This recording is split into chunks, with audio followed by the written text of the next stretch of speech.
Namaste, my beautiful people. Tell me honestly, how many times have you said, if my health fails, if my children don't support me, if I lose money, but what if something goes wrong? But what will people say? And then you stopped. You did not travel, you didn't start, you didn't invest, you didn't speak, you didn't change. Today we are going to talk openly, heart to heart, about ifs and buts. Are they bad? No. Are they dangerous? Sometimes. Are they necessary? Absolutely. But here is what I strongly believe. Ifs and buts should guide us, not freeze us. Let's talk about that.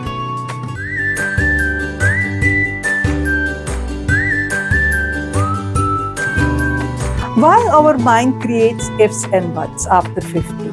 We are not foolish. We are experienced. We have seen loss, struggle, responsibility, betrayal, success, failure, everything. So naturally, our brain becomes cautious. It says, if something goes wrong, who will handle it? But at this age, is it safe? And honestly, that is wisdom speaking. When we were 25, we jumped. At 55, we calculate, and that is not weakness. That is maturity. But maturity should not become fear, wearing a respectable mask. There is a difference between careful thinking and overthinking. One protects you and the other paralyzes you. The good side of ifs and buts. Yes, they are important. Let us first respect ifs and buts, because they are not villains. There are advantages. Advantage number one, they help us assess risk. For example, if I invest in this scheme, what is the return? But what if the company shuts down? Very good question. This protects you from fraud. This protects you your retirement money. Many seniors lose money because they ignore the if. So, if thinking is intelligent. Advantage number two, they prepare us for backup plans. If my health doesn't support this long trip, but what if I need medication urgently? So, what do? You carry prescriptions, you buy travel insurance, you choose comfortable itinerary. See? You did not cancel the trip. You prepared smart. That is calculative risk. Advantage number three, they build responsibility. If I leave my job, how will I manage expenses? But what if income stops? These questions make you plan savings properly before retirement. That is wisdom. So never say if thinking is bad. If thinking is awareness. But now comes the problem. When ifs and buts become excuses, this is where I get a little strict. Sometimes ifs and buts are not logic. They are fear hiding behind logic. For example, I want to start a YouTube channel. But what if people laugh? Let me ask you something. Are those people paying your electricity bill? Are they cooking your food? No. But still, their imaginary laughter stops you. That is not caution, that is insecurity. Example number two, health excuse. I want to walk daily, but what if my knees pain? Have you tried walking slowly? Have you consulted a doctor? Have you done physiotherapy? Or are you assuming pain before starting? Sometimes we suffer more in imagination than in reality. Example number three, travel fear. I want to go to Kedarnath, but what if something happens? Something can happen even if you sit at home. Life has no written guarantee. We insure cars, we insure houses, we insure health, but we cannot insure life from uncertainty. So do we stop living? No. We calculate, we prepare, and then we go. The hidden cost of too many ifs. Let me tell you something serious. Every time you say maybe later, you're quietly telling life, I'm not ready. And slowly, confidence reduces. Confidence is like muscle. If you don't use it, it weakens.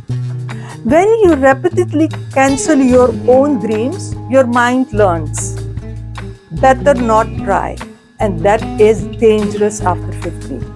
Because this is not the age to shrink. This is the age to expand differently. Not physically maybe, but emotionally, spiritually. So what does calculative risk really means? Calculative risk is not jumping blindly. It is number 1, gathering information.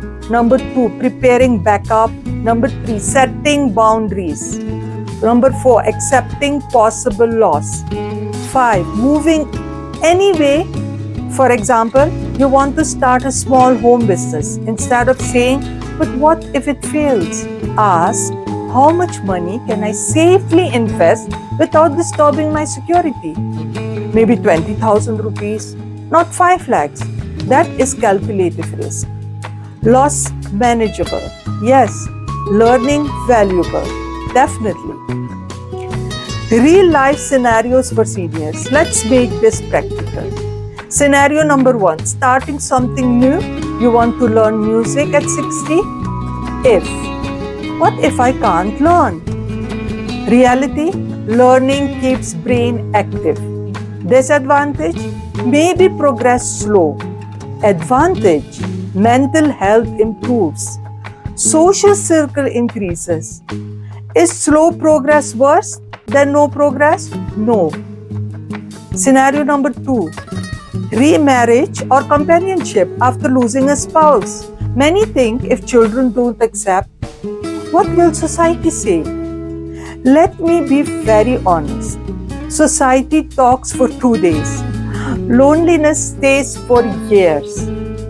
Calculate emotional health too, not only reputation. Scenario number 3, moving to a new city, for example. If I don't adjust, but what if I miss old friends? Adjustment takes time. Missing people is natural.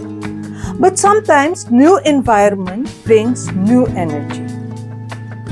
Disadvantages of taking risks. Let's be fair. I will not romanticize risk. There are real disadvantages. Number 1, you may lose money. Number 2, you may fail publicly.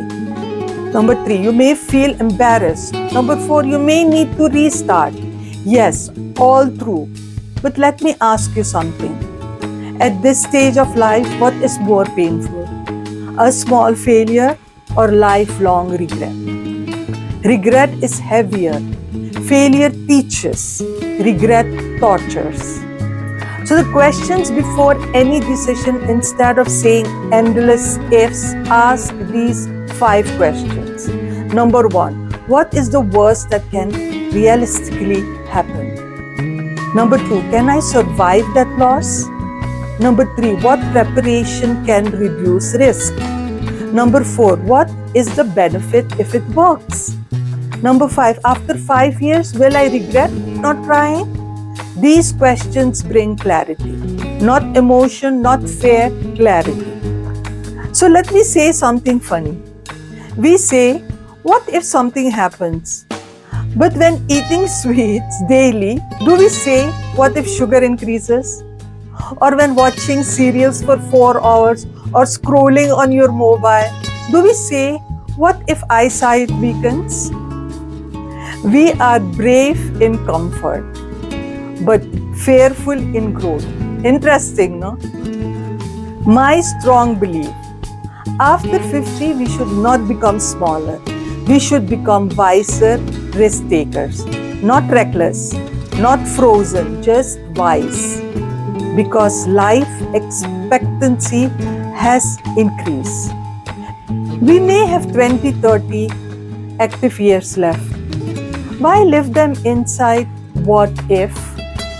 Live them inside let me try. So next time your mind says, if this happens, but what if that?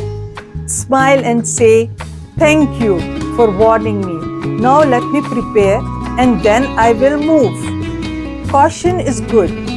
Fear is not boss. You are, and remember, it is better to say I tried and learned than to whisper at 80, I wish I had. Thank you for watching. See you in my next video. Bye.